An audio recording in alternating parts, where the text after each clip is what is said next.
สิ่งที่สำคัญที่สุดในการทำสงครามในยุคกลางไม่ใช่แค่อัศวินหรือม้าศึกแต่เป็นอาวุธที่อยู่ในมือของนักรบเพราะในสนามรบจริงความกล้าหาญอย่างเดียวอาจจะไม่พอทำให้จำเป็นต้องมีอาวุธที่สามารถต่อกรกับศัตรูได้หลายรูปแบบทั้งศัตรูเกราะเบาเกราะหนักหรือแม้แต่ทหารม้าแต่ถึงอย่างนั้นก็ไม่ได้แปลว่าอาวุธเหล่านี้เป็นเพียงเครื่องมือในการสังหารเท่านั้นแต่มันคือสัญลักษณ์ของอำนาจเทคโนโลยีและวิวัฒนาการของสงครามในยุคกลางตั้งแต่ดาบของอัศวินหอกยาวในสนามรบจนไปถึงอาวุธที่พวกเราไม่คุ้นตากันเลยและเดี๋ยววันนี้ผมจะมาเล่าให้ฟังเรื่องอาวุธของอัศวินในยุคกลาง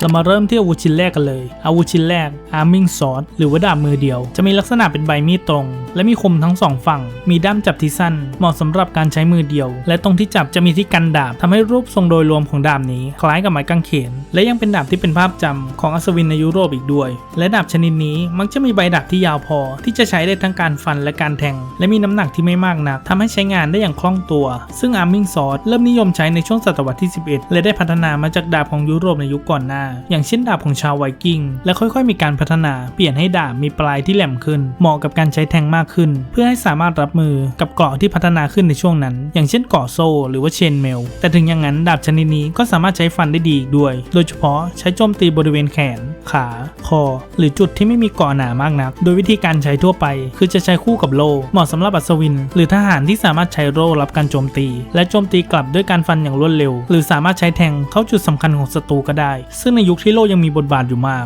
Arming Sword ถือเป็นอาวุธที่สมดุลเป็นอย่างมากทั้งป้องกันตัวเคลื่อนที่ได้ง่ายและใช้ได้ทั้งบนหลังม้าและบนพื้นดินคุณเคยประสบปัญหานี้หรือเปล่ากำลังนั่งดูคลิปสนุกอยู่ดีๆและเกิดหิวขึ้นมาปัญหานี้จะหมดไปถ้าคุณได้ลองขนมแอลมอนด์มะพร้าวของผมหอมมะพร้าวกรอบอัลมอนด์เต็มคำกินได้ทุกที่ทุกเวลาแม้แต่ตอนออกรบอัศวินยังพกไปกินอย่างที่สโลแกนร้านเราบอกไว้กินไปคำเดียวถึงกับจอดไม่ใช่เพราะอร่อยแต่ติดคอสามารถสั่งซื้อได้ที่ลิงก์ใต้คลิปนะครับหลังจากขายของเสร็จแล้วเดี๋ยวเรามาต่ออาวุธต่อไปกันเลยอาวุธต่อมาลองซอสหรือว่าดาบยาวลองซอสคือดาบยาวที่ต้องจับด้วย2มือโดยจุดเด่นคือด้ามจับที่ยาวกว่า Arming Sword และใบดาบที่ยาวกว่าควบคุมแรงได้ดีกว่าและมีปลายดาบที่แหลมเหมาะกับการแทงลองซอสจึงไม่ได้มีไว้ฟันอย่างเดียวแต่เป็นอาวุธที่มีเทคนิคในการต่อสู้ที่ซับซ้อนเป็นอย่างมากโดยเฉพาะในสำนักดาบของยุโรปอย่างเช่นในเยอรมันและอิตาลีลองซอสเริ่มนิยมใช้ในช่วงศตวรรษที่14ได้พัฒนาขึ้นพร้อมกับการเปลี่ยนแปลงของชุดเกราะเมื่อชุดเกราะแผ่นหรือเพจอาร์เมอร์เริ่มแข็งแรงขึ้นการฟันใส่ตัวเกราะตรงๆมักจะไม่ได้ผลมากนักทำให้อัศวินจะต้องใช้เทคนิคในการแทงเข้าช่องว่างอย่างเช่นใต้รักแร้ขาหนีบคอหรือช่องของหมวกเกราะลองซอสจึงมีปลายแหลมเหมาะสำหรับการแทงเป็นอย่างมากและวิธีการใช้ลองซอสมีทั้งการฟันจากระยะกลางการแทงการใช้ดาบปัดป้องหรือเกี่ยวอาวุธของศัตรูและลองซอสจะมีเทคนิคการใช้ที่เรียกว่า half swording คือการใช้มือหนึ่งจับด้ามดาบส่วนอีกมือหนึ่งจับใบมีดซึ่งจะมีเทคนิคการจับโดยเฉพาะเพื่อเปลี่ยนให้ดาบกลายเป็นอาวุธสำหรับแทงและมักจะใช้ในการแทงช่องว่างของชุดเกราะได้อย่างแม่นยำและยังมีอีกเทคนิคหนึ่งที่เรียกว่า more down มันคือเทคนิคที่ผู้ใช้จะกลับดาบแล้วจับที่ใบดาบจากนั้นฟาดตรงด้ามดาบใส่ศัตรูเป็นเหมือนค้อนเฉพาะเทคนิคนี้มักจะใช้กับศัตรูที่มีเกราะหนาที่ฟันไม่เข้าจึงเปลี่ยนมาเป็นการทุบหมวกเกราะไหล่หรือจุดอ่อนตามร่างกายเพื่อให้ศัตรูมึนงงหรือเสียหลักได้อาวุธต่อมาเกรกซอสมันคือดาบ2มือที่มีขนาดใหญ่กว่าดาบลองซอสอย่างชัดเจนซึ่งจะมีด้ามจับที่ยาวใบดาบที่ยาวและยังต้องใช้2มือในการควบคุมเกรกซอสบางแบบมีขนาดใหญ่พอที่จะควบคุมพื้นที่รอบตัวได้จุดเด่นก็คือการโจมตีที่มีระยะที่กว้างการฟันแบบกวาดและยังสามารถสร้างพื้นที่ปลอดภัยในบริเวณรอบตัวผู้ใช้อีกด้วยซึ่งเกรกซอสเริ่มนิยมใช้ในช่วงปลายศตวรรษที่15และมันก็ไม่ได้เป็นอาวุธหลักของอัศวินทุกคนแต่มันถูกพัฒนาขึ้นในยุคที่สนามรบเริ่มมีทหารราบใช้หอกยาวและการสร้างรูปกระบวนที่หนาแน่นมากขึ้นทำให้มีนักรบบางกลุ่มใช้ดาบใหญ่นี้เพื่อเป็นการเปิดช่องในแนวศัตรูใช้ปกป้องผู้บัญชาการหรือใช้ในสถานการณ์ที่ต้องควบคุมพื้นที่อย่างเช่นบนสะพานหรือประตูเมืองและวิธีการใช้ดาบใหญ่นี้ก็ไม่ได้ใช้แค่แรงในการฟันอย่างเดียวแต่ผู้ใช้จะต้องหมุนดาบด้วยจังหวะที่ต่อเนื่องควบคุมปลายดาบให้กวาดพื้นที่โดยรอบและยังต้องเปลี่ยนทิศทางได้อย่างรวดเร็วซึ่งถ้าใช้ดีๆเกรกซอสสามารถกันศัตรูหลายคนไม่ให้เข้ามาประชิดได้แต่ก็ยังมีข้อเสียคือพกพาได้ยากใช้ในพื้นที่แคบลำบากและต้องใช้การฝึกฝนที่สูงและนี่คือเหตุผลที่ทำไมอาวุธชนิดนี้ถึงไม่ใช่อาวุธมาตรฐานของอัศวินทั่วไปเหมือนกับดาบมือเดียวหรือลองซอส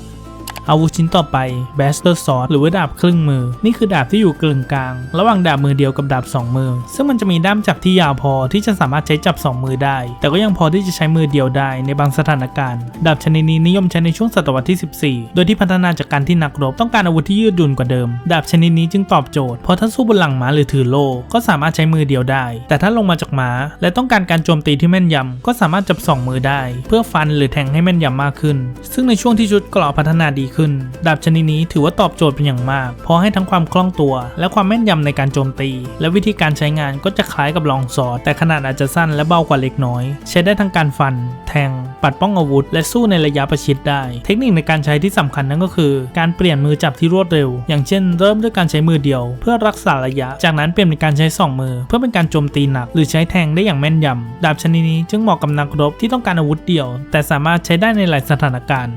อาวุธต่อมาฟาลเชียนเป็นดาบคมด้านเดียวมีใบมีดที่กว้างรูปร่างบางแบบอาจจะคล้ายมีดผาและบางแบบอาจจะคล้ายกับดาบโครงสั้นของยุโรปจุดเด่นคือแรงในการฟันที่หนักกว่าดาบอาร์มิงซอร์ดเพราะน้ำหนักของใบดาบมักจะถ่วงไปทางปลายดาบทำให้ฟันได้รุนแรงขึ้นเหมาะกับการโจมตีใส่ศัตรูที่เกราะไม่หนามากหรือฟันใส่แขนขาโล่และหมวกเกราะบางประเภทซึ่งฟาลเชียนก็ไม่ได้เป็นอาวุธของชาวบ้านอย่างเดียวถึงแม้จะมีภาพจำว่าเป็นอาวุธที่ใช้งานง่ายแต่ก็มีหลักฐานว่าอาวุธชนิดนี้ถูกใช้โดยทหารทั่วไปและชนชั้นสูงบางกลุ่มทำให้มีฟาลเชียนบางเล่มถูกทำขึ้นอย่างปราณีตมีการตกแต่งที่สวยงามและวิธีการใช้งานมักจะเน้นไปที่การฟันมากกว่าการแทงข้อดีคือสร้างความเสียหายได้สูงเมื่อโดนเต็มแรงแต่ข้อเสียก็คือใช้แทงได้ไม่ดีเท่าดาบปลายแหลมและเมื่อต้องเจอกับชุดเกราะหนาอาวุธชนิดนี้ก็จะเสียเปรียบกว่าอาวุธเจาะเกราะอื่นๆอาวุธต่อมา Lance หรือว่าทวนของทหารม้า Lance คือทวนยาวสำหรับทหารม้าโดยเฉพาะอัศวินจุดเด่นคือความยาวและแรงปะทะจากการพุ่งชนของม้าซึ่งเมื่อเวลาอัศวินขี่ม้าพวกเขามักจะใช้อาวุธชนิดนี้พุ่งโจมตีใส่ศัตรูซึ่งแรงในการชนนี้ไม่ได้มาจากแขนของอัศวินอย่างเดียวแต่เกิดจากความเร็วของม้าทำให้มันคือการพุ่งชนศัตรูด้วยพลังของม้าทั้งตัวทำให้อาวุธชนิดนี้เป็นอาวุธที่รุนแรงและน่ากลัวมากในสนามรบของยุคกลางซึ่ง Lance นิยมใช้ในช่วงศตวรรษที่11และได้กลายเป็นสัญลักษณ์ของอัศวินในยุโรปเพราะในสงครามของยุโรปหลายช่วงจะนิยมการพุ่งชนของทหารม้าหนักจากอัศวินเป็นหลักซึ่งอัศวินที่ถือแลนส์จะสามารถพุ่งเข้าชนทหารราบของศัตรูที่ยังไม่พร้อมรับมือได้หรือจะพุ่งชนทหารม้าฝ่ายตรงข้ามให้เสียรูปขบวนก็ได้เช่นกันวิธีการใช้คือการหนีบทวนไว้ใต้รักแร้หันปลายทวนไปข้างหน้าแล้วใช้แรงของม้าพุ่งเข้าชนเป้าหมายซึ่งอาวุธชนิดนี้ต้องใช้การฝึกฝนที่สูงเพราะผู้ใช้จะต้องควบคุมม้ารักษาสมดุลเล็งปลายทวนและเตรียมรับแรงกระแทกในเวลาเดียวกันอาวุธต่อมาสเปียร์หรือว่าหอกทั่วไปหอกชนิดนี้ถือว่าเป็นอาวุธพื้นฐานที่สุดชนิดหนึ่งของมนุษย์ซึ่งมีลักษณะด้ามที่ยาวและมีหัวเป็นปลายแหลมสร้างได้ง่ายกว่าดาบราคาก็ถูกกว่าและยังสามารถฝึกใช้งานเบื้องต้นได้เร็วกว่าทำให้หอกถือว่าเป็นอาวุธหลักของทหารจำนวนมากในยุคกลางหอกถูกใช้งานมาตั้งแต่ก่อนยุคกลางและยังถือว่าเป็นรากฐานสำคัญของอาวุธด้ามยาวหลายชนิดในยุคกลางอีกด้วยจุดเด่นของหอกคือระยะผู้ใช้สามารถแทงศัตรูก่อนที่ศัตรูจะเข้าถึงตัวได้และเมื่อใช้งานเป็นกลุ่มหอกก็สามารถสร้างเป็นกำแพงที่มีปลายแหลมทำให้ยากต่อการบุกเข้ามาและวิธีการใช้มีทั้งการแทงโดยตรงจากแนวหน้าใช้ตั้งรับในการพุ่งชนของทหารม้าและบางแบบสามารถเคลื่องใส่ศัตรูได้ด้วยซึ่งสำหรับทหารราบหอกมีข้อดีคือสามารถใช้ร่วมกับโล่ได้เหมาะกับการรบเป็นแถวแต่ข้อเสียก็คือเมื่อศัตรูเข้ามาประชิดมากๆหอกยาวก็จะใช้งานลำบากทำให้ผู้ใช้มักจะต้องมีมีดสั้นดาบสั้นหรืออาวุธสำรองไว้สำหรับการป้องกันตัวอีกด้วยอาวุธต่อมาไพ่เป็นหอกที่ยาวมากซึ่งยาวได้ถึง 3-6 เมตรจุดเด่นคือไม่ใช่อาวุธสำหรับการดวลแต่เป็นอาวุธสำหรับทหารราบเมื่อทหารจำนวนมากถือไพ่พร้อมกันมันจะทำให้กลายเป็นกำแพงหอกที่ทำให้ทหารม้าเข้ามาพุ่งชนได้ยากขึ้นซึ่งไพ่นิยมใช้ในช่วงศตวรรษที่ 14-17 และมีบทบาทที่สำคัญมากในการลดอำนาจของอัศวินทหารม้าหนักโดยเฉพาะเมื่อทหารราบได้รับการฝึกฝนที่ดีขึ้นและมีการยืนเป็นขบวนที่หนาแน่นอย่างเช่นกองทหารสวิตและเมื่อถ้ามีทหารม้าพุ่งเข้ามาทหารราบจะตั้งแนวหอกเพื่อไม่ให้ทหารม้ากล้าบุกเข้ามาแต่ถ้าบุกเข้ามาก็อาจจะโดนแทงก่อนจะถึงตัวทหารราบด้วยซ้ำและวิธีการใช้งานคือต้องถือหอกเรียงกันเป็นแนวเอียงปลายหอกไปด้านหน้าและเคลื่อนที่พร้อมกันเป็นกลุ่มซึ่งผู้ใช้จะต้องรักษาระยะและไม่แตกแถวพอไพ่มีข้อเสียที่ใหญ่นั่นก็คือใช้งานลำบากเมื่อศัตรูเข้ามาในระยะประชิดหรือเสียรูปกระบวนดังนั้นกองไพ่มักจะมีอาวุธสนับสนุนอย่างอื่นอย่างเช่นดาบสั้นหรืออาวุธระยะประชิดอื่นๆอาวุธต่อมา พาร์ดิซันมันคือหอกด้ามยาวที่มีใบหอกที่กว้างและมีคลีบหรือปีกที่ยื่นออกมาจากด้านข้างปีกเหล่านี้ไม่ได้มีไว้เพื่อความสวยงามเท่านั้นแต่ยังช่วยไม่ให้ปลายหอกแทงเข้าไปลึกเกินจนดึงออกมาได้ยากและยังใช้เกี่ยวอาวุธของศัตรูได้อีกด้วยหอกพาร์ดิซันนิยมใช้ในช่วงปลายศตวรรษที่ 15-17 ซึ่งมักจะถูกใช้ในสนามรบและในฐานะอาวุธพิธีการของทหารยามหรือองครักษ์บางกลุ่มเพราะด้วยรูปทรงที่สง่างามทำให้แสดงถึงความมีอำนาจได้ดีอีกด้วยและวิธีการใช้งานคือจะเน้นการแทงเป็นหลักและใช้ปีกด้านข้างช่วยควบคุมแนวอาวุธของศัตรูหรือใช้กดไม่ให้ศัตรูเข้ามาใกล้ซึ่งในสนามรบจริงหอกพาร์ดิซันไม่ได้มีความยาวเหมือนกับไพ่ทำให้มีความคล่องตัวกว่าแต่ก็มีระยะการโจมตีที่มากกว่าดาบหรือขวานมือเดียวทำให้เหมาะกับการควบคุมพื้นที่แนวรบหรือป้องกันจุดสำคัญต่างๆอาวุธต่อมาเมสมันคือกระบองหัวเหล็กที่มีน้ำหนักมีทั้งแบบที่เป็นเหล็กทองเหลืองหรือโลหะอื่นๆผสมกันซึ่งจุดเด่นของมันคืออาวุธที่ไม่จำเป็นต้องตัดทะลุชุดเกราะเพื่อทำความเสียหายแต่จะอาศัยแรงกระแทกด้วยการฟาดลงไปแรงๆใส่หมวกเกราะไหล่แขนหรือซี่โครงซึ่งมันสามารถทำให้ศัตรูมึนกระดูกหักหรือบอบช้ำจากภายในได้ซึ่งเมสนิยมใช้ในช่วงศตวรรษที่ 12-16 โดยเหตุผลที่อาวุธชนิดนี้ได้รับความนิยมมากขึ้นก็เกิดจากการพัฒนาของชุดเกราะจากเกราะโซ่ไปสู่เกราะแผ่นเต็มตัวซึ่งทำให้ดาบปกติสร้างความเสียหายได้น้อยมากแต่ไม่ใช่กับอาวุธทุบอย่างเมชซึ่งมันสร้างความเสียหายได้ดีเป็นอย่างมากสำหรับศัตรูที่ใส่ชุดเกราะโดยเฉพาะในการโจมตีในระยะประชิดและวิธีการใช้งานคือการเหวี่ยงทุบด้วยแรงจากไหล่ลำตัวและข้อมือซึ่งเป้าหมายในการทุบคือจะต้องทำให้ศัตรูเสียสมดุลอย่างเช่นฟาดไปที่หมวกไหล่แขนที่ถืออาวุธหรือเข่าซึ่งอาวุธชนิดนี้มีข้อดีคือความทนทานใช้งานง่ายกว่าดาบบางประเภทและเหมาะกับการสู้กับศัตรูใส่ชุดเกราะแต่ข้อเสียก็คือระยะที่สั้นกว่าอาวุธด้ามยาวและถ้าเหวี่ยงพลาดอาจจะเป็นการเปิดช่องให้โดนโจมตีสวนกลับได้อาวุธต่อมา Morning Star มันคืออาวุธหัวหนามที่เป็นกระบองที่มีด้ามเป็นไม้หรือเหล็กมีหัวกลมติดหนามใช้ได้ทั้งทุบและเจาะกรอดในเวลาเดียวกันซึ่งหนามจะช่วยเพิ่มความเสียหายเมื่อกระแทกใส่เกราะอ่อนหรือบริเวณร่างกายที่ไม่มีเกราะหนาซึ่ง Morning Star นิยมใช้ในช่วงศตวรรษที่ 14-16 และมักจะถูกสับสนกับอาวุธอย่างเฟลหรือลูกตุ้มติดโซ่แต่จริงๆแล้ว Morning Star พบเห็นได้ง่ายกว่าซึ่งมันจะเป็นกระบองด้ามแข็งที่มีหัวกลมและติดหนามใช้ฟาดหรือทุบไปตรงๆและวิธีการใช้งาน Morning Star คือการฟาดหรือทุบจากด้านบนหรือด้านข้างและหนามยังทำให้ศัตรูไม่อยากรับการโจมตีด้วยโล่ไม้เพราะมันอาจจะทำให้โล่ติดกับหนามทำให้อาจจะโดนเปิดช่องและโดนโจมตีได้ง่ายซึ่งข้อดีของอาวุธชนิดนี้คือดูน่ากลัวและสร้างความเสียหายได้หนักแต่ข้อเสียก็คือหัวอาวุธที่มีขนาดหนักเกินไปอาจจะทำให้ควบคุมอาวุธได้ลำบากขึ้นและถ้าหนามไปติดกับเกราะก็อาจจะทำให้ผู้ใช้เสียจังหวะในการโจมตีได้อาวุธต่อมา Warhammer มันคือค้อนศึกที่ออกแบบมาเพื่อรับมือกับเกราะเพราะมันไม่ใช่ค้อนของช่างธรรมดาซึ่งด้านหนึ่งมันจะเป็นหัวค้อนสำหรับการทุบอีกด้านหนึ่งจะเป็นเดือยแหลมที่ใช้สำหรับการเจาะเกราะให้ทะลุซึ่งบางแบบอาจจะมีปลายแหลมอยู่ด้านบนสำหรับการแทงทำให้อาวุธชนิดนี้มีทั้งแรงกระแทกและพลังในการเจาะเกราะอีกด้วยซึ่ง Warhammer นิยมใช้ในช่วงศตวรรษที่ 14-16 ซึ่งเป็นช่วงที่ชุดเกราะแผ่นพัฒนาเต็มที่การใช้ดาบฟันใส่เกราะอาจจะไม่คุ้มแรงแต่อาวุธอย่าง Warhammer สามารถสร้างแรงกระแทกผ่านเกราะและใช้เดือยแหลมในการโจมตีจุดอ่อนอย่างเช่นหมวกข้อพับหรือรอยต่อของเกราะทำให้อาวุธชนิดนี้เป็นอาวุธที่สำคัญสำหรับทหารเกราะหนักและทหารม้าในช่วงปลายของยุคกลางและวิธีการใช้มีอยู่2แบบหลักๆแบบแรกคือการใช้ค้อนทุบศัตรูให้เสียสมดุลหรือบาดเจ็บจากแรงกระแทกและแบบที่2คือการใช้เดือยเกี่ยวหรือเจาะเป้าหมายผู้ใช้สามารถใช้มันเกี่ยวโล่เกี่ยวแขนหรือกดศัตรูให้เปิดช่องก่อนจะตามด้วยการแทงหรือทุบซ้ำซึ่งอาวุธชนิดนี้เหมาะมากกับการสู้ในระยะประชิดที่เน้นการโจมตีหนักอาวุธต่อมา Lucerne Hammer มันคืออาวุธด้ามยาวที่รวมหลายหน้าที่เอาไว้ด้วยกันซึ่งมักจะมีค้อนที่เป็นแฉกมีเดือยแหลมอยู่ด้านหลังและมีปลายหอกจากด้านบนซึ่งมันจะมีด้ามที่ยาวทำให้ผู้ใช้สามารถโจมตีศัตรูได้จากระยะไกลและส่วนหัวที่มีหลายแบบที่ใช้งานได้ทั้งทุบแทงเจาะและเกี่ยวศัตรูเข้ามาได้ซึ่ง Luncer Hammer นิยมใช้ในช่วงศตวรรษที่ 15-16 ซึ่งอาวุธชนิดนี้เป็นอาวุธที่ทหารราบนิยมใช้เพื่อรับมือกับอัศวินก่อหนักและทหารม้าเหมาะมากกับศัตรูที่ใส่ชุดเกราะเพราะหัวค้อนสามารถสร้างแรงกระแทกได้ส่วนเดือยแหลมสามารถเจาะทะลุชุดเกราะและปลายหอกสามารถใช้แทงเพื่อรักษาระยะและอาวุธชนิดนี้มักจะเป็นอาวุธที่อยู่แถวหน้าเพราะมีปลายหอกเพื่อกันระยะจากศัตรูและหากศัตรูเข้ามาใกล้ก็สามารถใช้หัวค้อนทุบลงไปได้เลยหรือใช้เดือยในการเกี่ยวดึงหรือเจาะชุดเกราะได้แต่ข้อเสียคืออาวุธชนิดนี้จะต้องใช้พื้นที่ในการใช้งานพอสมควรและผู้ใช้จะต้องมีการฝึกการควบคุมอาวุธด้ามยาวอีกด้วยแต่ถ้าใช้กันเป็นกลุ่มมันจะกลายเป็นอาวุธที่สามารถต่อต้านชุดเกราะและต่อต้านทหารม้าได้อย่างมีประสิทธิภาพ อาวุธต่อมาแดกเกอร์มันคือมีดสั้นที่เป็นอาวุธสำรองของนักรบจำนวนมากในยุคกลางเพราะในสนามรบจริงอาวุธหลักอาจจะเสียหายหลุดมือหรือใช้งานไม่ได้ในระยะประชิดเกินไปโดยเฉพาะในการต่อสู้แบบคลุกวงในซึ่งแดกเกอร์นิยมใช้ตลอดในช่วงยุคกลางแต่มันก็ไม่ใช่แค่มีดสั้นที่เป็นอาวุธของโจรหรือใช้ในการลอบสังหารเท่านั้นแต่มันเป็นหนึ่งในอาวุธของนักรบจริงทั้งอัศวินและทหารราบมักจะมีมีดสั้นนี้ติดตัวอยู่เสมอเพราะเมื่อคู่ต่อสู้ล้มลงการฟันด้วยดาบอาจจะไม่ได้ผลถ้าอีกฝ่ายใส่เกราะหนาแต่ถ้าใช้มีดสั้นแทงเข้าไปในช่องว่างของเกราะก็จะทำให้ล้มศัตรูที่เกราะหนาได้โดยวิธีใช้งานมักจะเน้นการแทงมากกว่าการฟันซึ่งเป้าหมายในการแทงก็คือช่องว่างของชุดเกราะที่ป้องกันได้ยากอย่างเช่นรักแร้คอขาหนีบหรือช่องของหมวกเกราะและยังต่อสู้ในระยะที่ดาบยาวใช้งานได้ลำบากทำให้แดกเกอร์เป็นอาวุธชิ้นเล็กที่มีบทบาทมากในสงครามของยุคกลา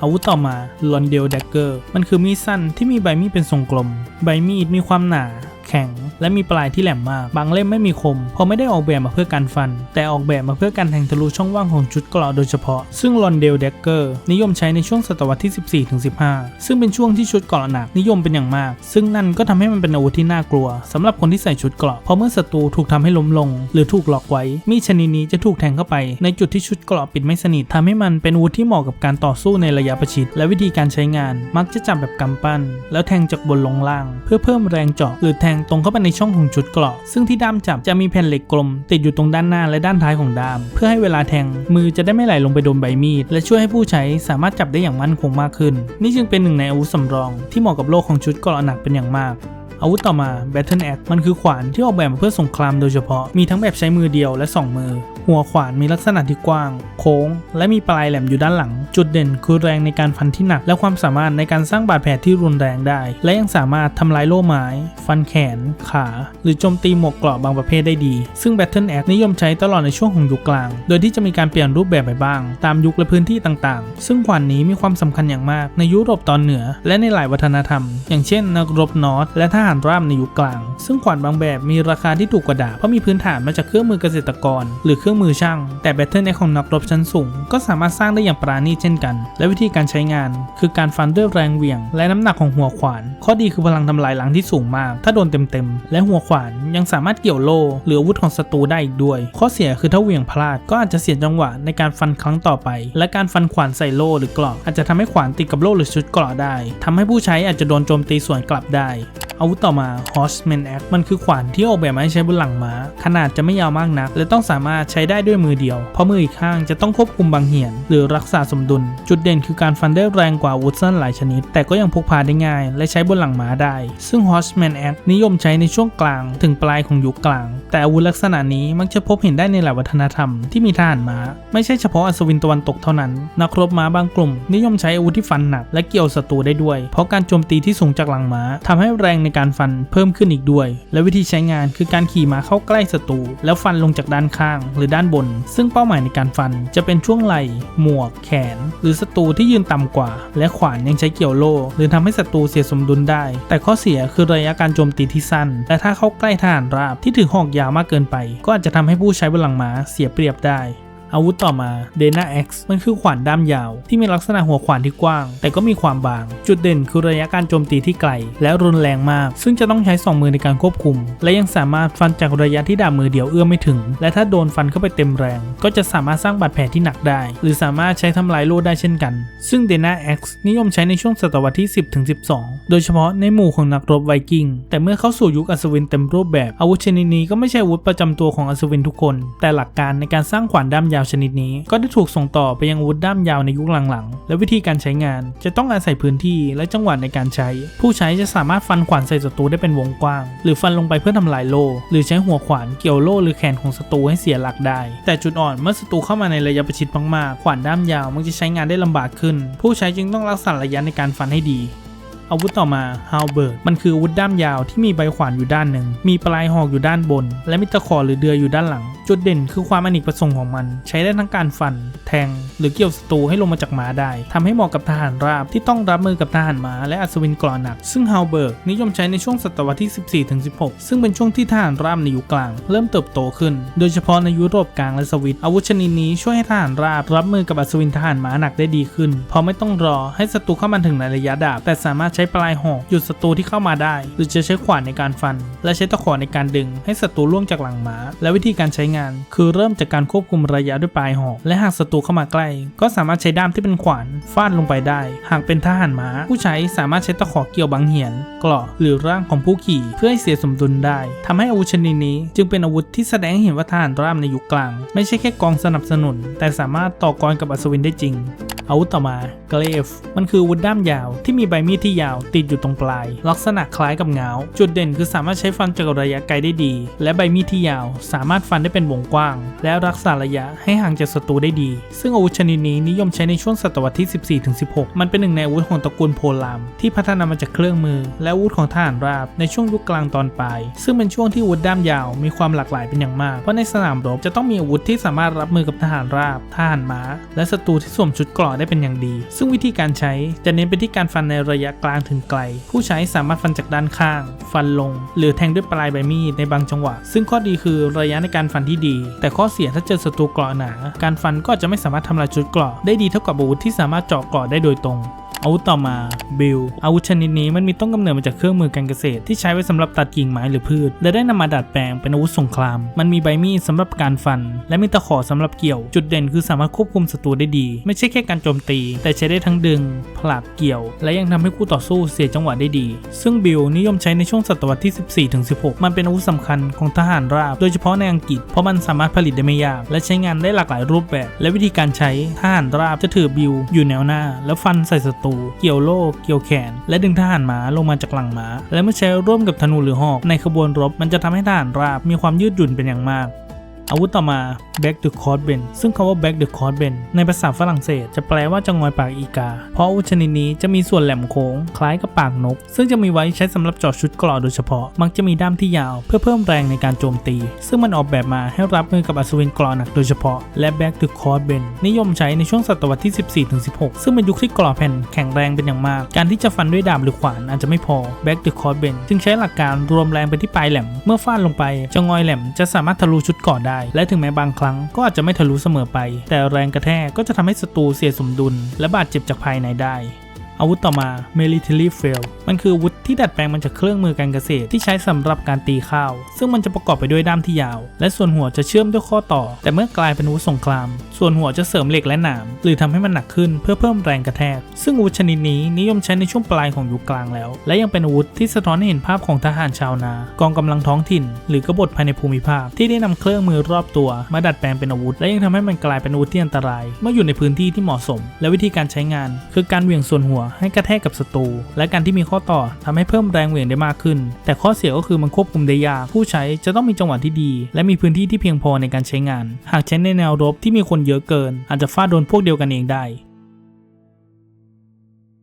ขอบคุณที่รับชมครับมีอะไรคอมเมนต์คุยเล่นกันข้างล่างได้เลยนะครับและอย่าลืมไปซื้อขนมผมนะครับสำหรับวันนี้ขอบคุณที่รับชมนะครับ